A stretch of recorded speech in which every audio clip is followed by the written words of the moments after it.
여기에 이강인이 후배 아모림 감독 체제 맨체스터 유나이티드의 첫 영입이 될 수 있을 거라는 기대감이 상당합니다. 영국 현지에서는 이강인의 재능을 높게 평가하고 있습니다. 이강인의 맨체스터 유나이티드 이적설을 다룬 영국 현지 매체 기브미 스포츠는 이강인을 두고 뛰어나다면서 공격형 미드필더 포지션과 측면에서 뛸 수 있는 이강인은 여러 역할을 커버할 수 있기 때문에 아모림 감독의 시스템에 완벽할 것이라며 기대를 숨기지 않았습니다. 복수의 현지 매체에 따르면 이강인은 현재 맨체스터 유나이티드를 비롯한 여러 프리미어리그 구단들의 관심을 받고 있습니다. 이탈리아 매체 투토 메르카토는 이강인은 겨울 이적 시장에서 뜨거운 관심을 받을 가능성이 있는 선수 중 하나라며 맨체스터 유나이티드와 뉴캐슬 유나이티드가 이강인을 관찰하기 위해 파리 생제르맹의 경기에 스카우터를 파견했다고 밝혔습니다.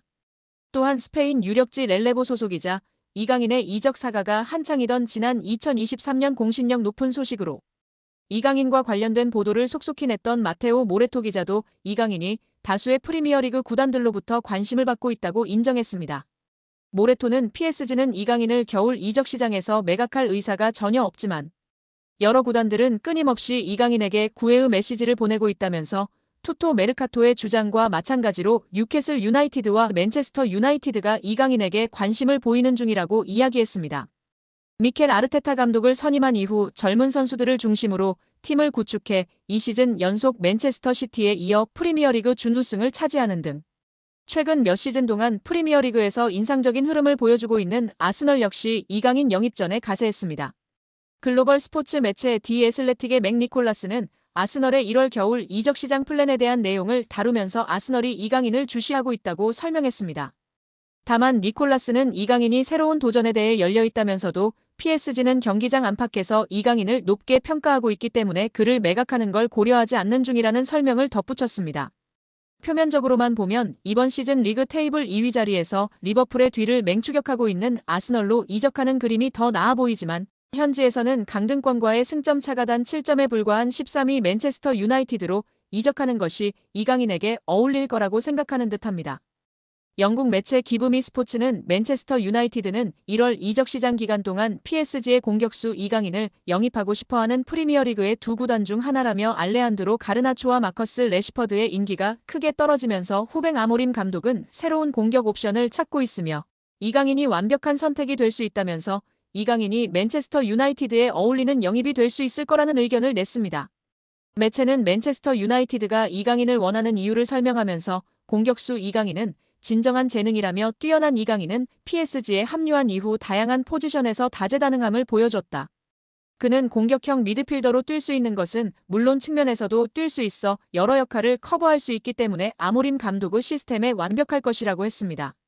또 맨체스터 유나이티드의 공격이 다소 힘이 빠지고 가르나초와 레시퍼드가 떠날 가능성이 있는 상황이기 때문에 올드 트래퍼드에는 새로운 공격수가 필요하다며 이강인은 PSG에서 선발 자리를 굳히지 못했기 때문에 맨체스터 유나이티드로의 이적에 관심이 있을 수 있으며 그는 후배 아모림 감독이 맨체스터 유나이티드에 부임한 이후 처음으로 영입하는 선수가 될 수 있다고 기대했습니다. 기브미 스포츠는 현재 맨체스터 유나이티드의 공격진 중 위협적인 선수가 아마드 디알로와 브루노 페르난데스 외에는 없다는 점을 짚으면서 이강인의 영입은 파이널 서도 지역에서 필요한 것이 될 수 있다며 이강인이 맨체스터 유나이티드의 전방에 힘을 더해줄 수 있다고 했습니다. 언론은 끝으로 재정적 여유가 된다는 가정하에 맨체스터 유나이티드는 이강인을 영입하기 위해 유럽 전역에 있는 이강인을 원하는 구단들과 치열한 경쟁을 벌여야 하며 앞으로 몇 주간 이강인 영입전이 치열해질 것으로 보인다면서 이강인을 영입하는 과정이 쉽지 않을 거라고 전망했습니다. 아직 겨울 이적 시장이 초반을 지나가고 있는 가운데 현지에서는 PSG가 이강인을 매각하지 않을 거라는 전망이 우세합니다.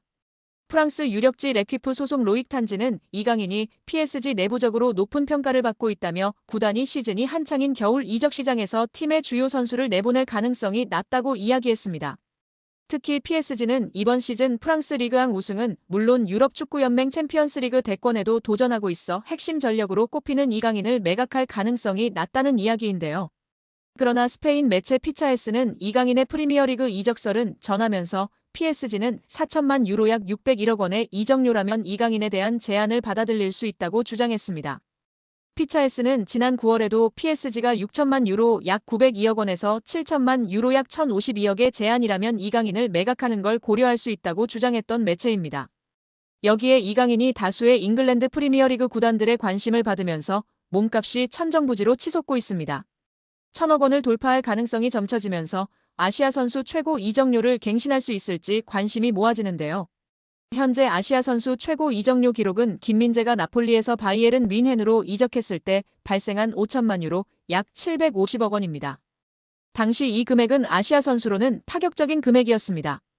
이강인이 만약 이적하게 된다면 이 금액보다 250억 원가량 많은 금액으로 이적하게 되는 셈입니다. 현재 이강인의 시장 가치는 약 600억 원으로 평가되지만 이미 1,000억 원을 넘었다는 예측이 나오고 있는데요.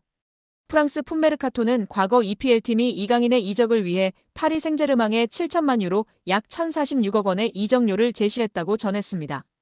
그때 당시에는 소수의 구단들이 경쟁했다면 지금은 더 치열해진 게 사실입니다. 당연히 이강인의 이적료는 급증했을 것이란 게 업계 중론입니다.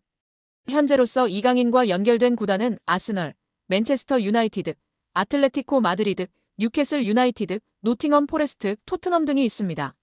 자본력이 있는 구단이 대다수인 만큼 충분히 가격 경쟁이 가능한 구도입니다. 이강인은 아시아 시장 마케팅 효과까지 가져올 수 있는 선수기 때문에 1,000억 원은 B클럽 입장에서 부담되는 가격이 아니라는 의견이 대다수입니다. 천재 미드필더 이강인이 세계적인 플레이메이커와 함께 국제축구 역사통 계연맹 IFFHS 플레이메이커상 후보에 나란히 오르며 화제입니다. IFFHS는 지난달 말 공식 홈페이지를 통해 이강인, 리오넬 메시, 케빈 더 브라위너, 주드 벨링엄 등으로 구성된 2024년 월드 베스트 플레이메이커 후보 15인을 발표했습니다.